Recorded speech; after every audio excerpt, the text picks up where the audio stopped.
Kolkata medical కాలేజీలో ప్రభుత్వ హాస్పిటల్లో జరిగినటువంటి దుర్ఘటన మొత్తం భారతదేశాన్ని కలిచివేసింది. అసలు దీనిని మమతా బెనర్జీ వైఫల్యం అని భారతీయ జనతా పార్టీ వాళ్ళు అంటారు. మరి సిపిఎం వాళ్ళు వచ్చేసి కావాలని ఇదంతా చేశారని మమతా బెనర్జీ అంటుంది. భారతీయ జనతా పార్టీ దీన్ని రాజకీయ ప్రయోజనాల కోసం వాడుకునే ప్రయత్నంలో గవర్నర్ చేత మరి మమతా బెనర్జీ ప్రభుత్వానికి వ్యతిరేకంగా మాట్లాడిస్తుంది. ఇవన్నీ విషయాలను మనం కాసేపు పక్కన పెడితే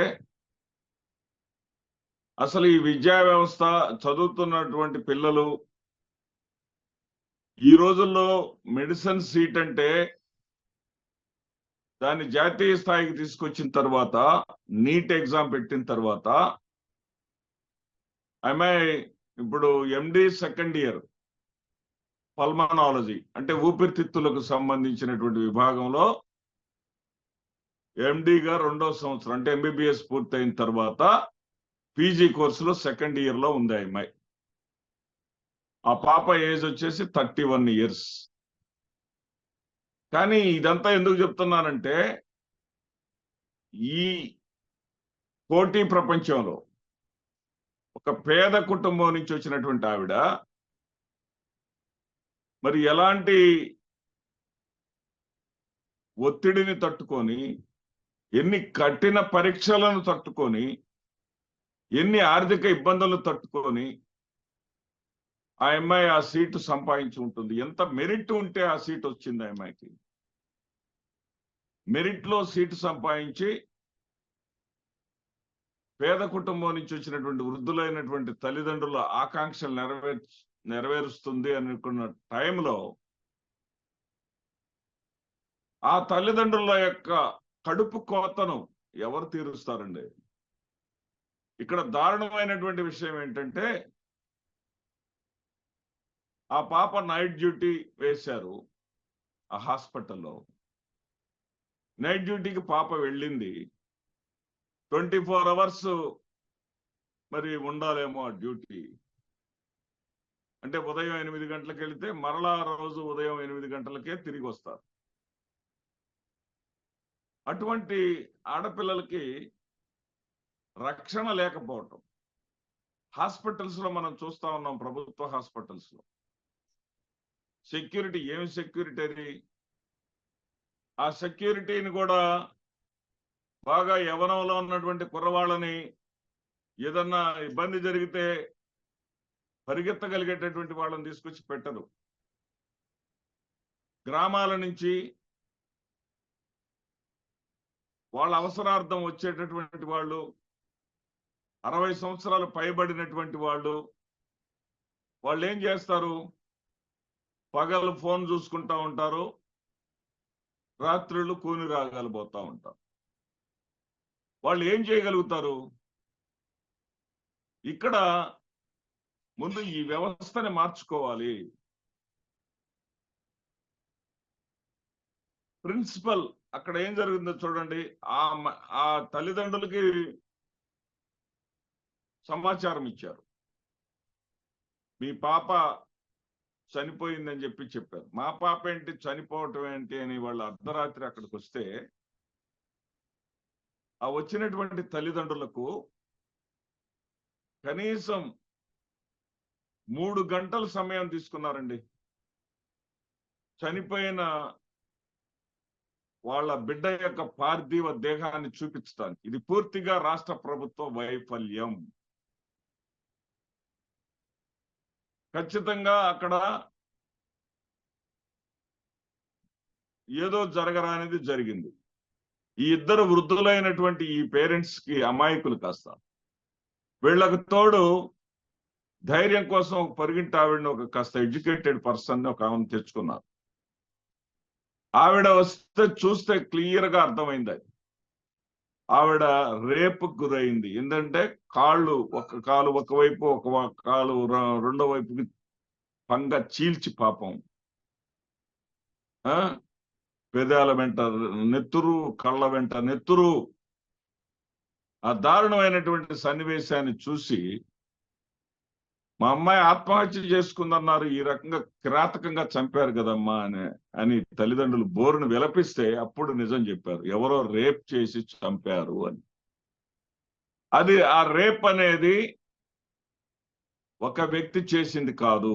ఎవరో సంజయ్ రాయ్ అనే వాడిని అరెస్ట్ చేశారు, కానీ ఒక వ్యక్తి చేసింది కాదు. అది ముమ్మాటికి గ్యాంగ్ రేప్. ఆ యొక్క వ్యవహారాన్ని హ్యాండిల్ చేయటంలో మమతా బెనర్జీ వచ్చేసి ఈ రోజున తగుదనమ్మా అంటూ ఆవిడ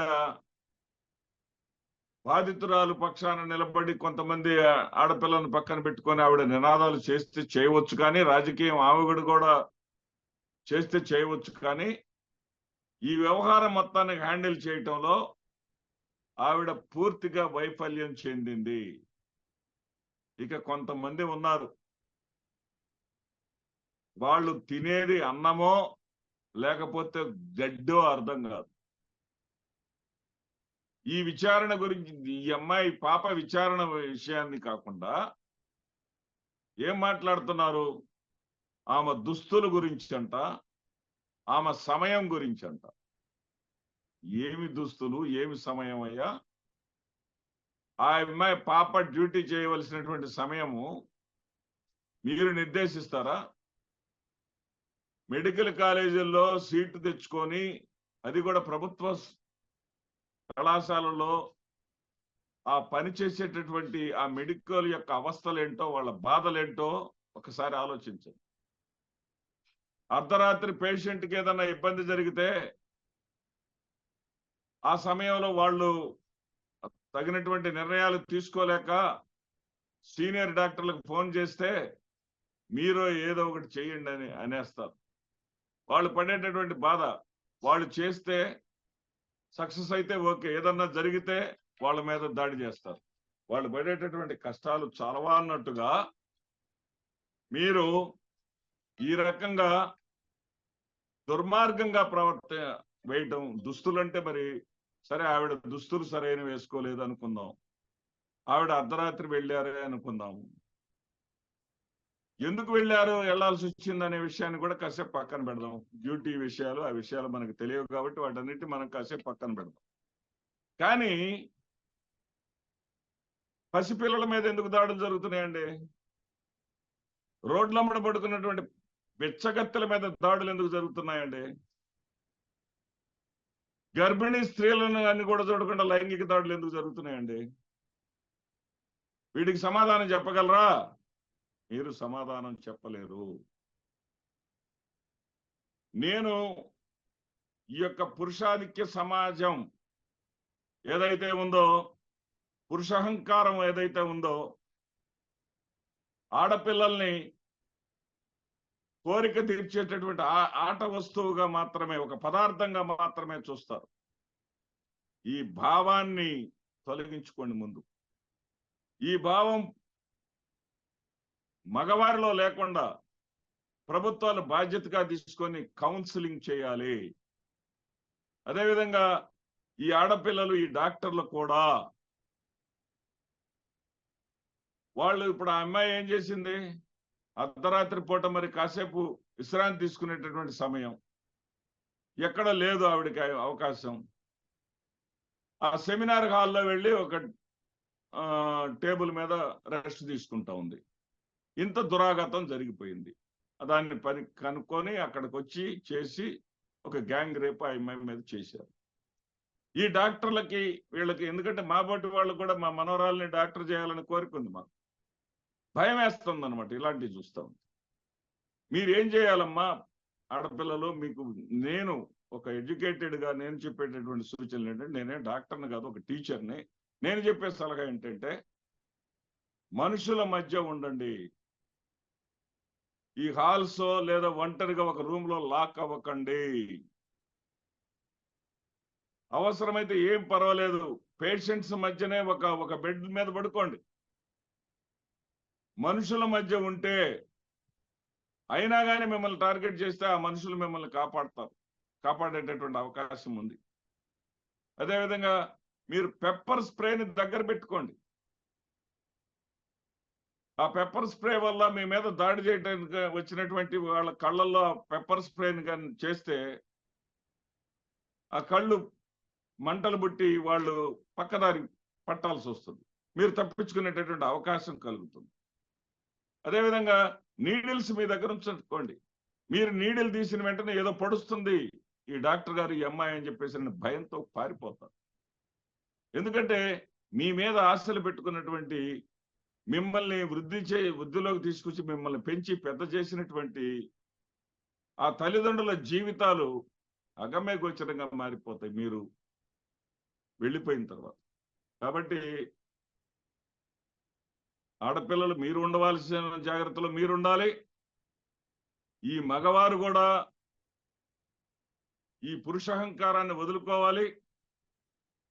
కోరికను తీర్చేటటువంటి ఒక పదార్థం మహిళ అనేటటువంటి ఈ దుర్మార్గపు ఆలోచన నుంచి బయటపడాలి అని చెప్పేసి నేను కోరుకుంటూ సెలవు తీసుకుంటున్నాను. మీ మాదిరెడ్డి శ్రీనివాసరెడ్డి.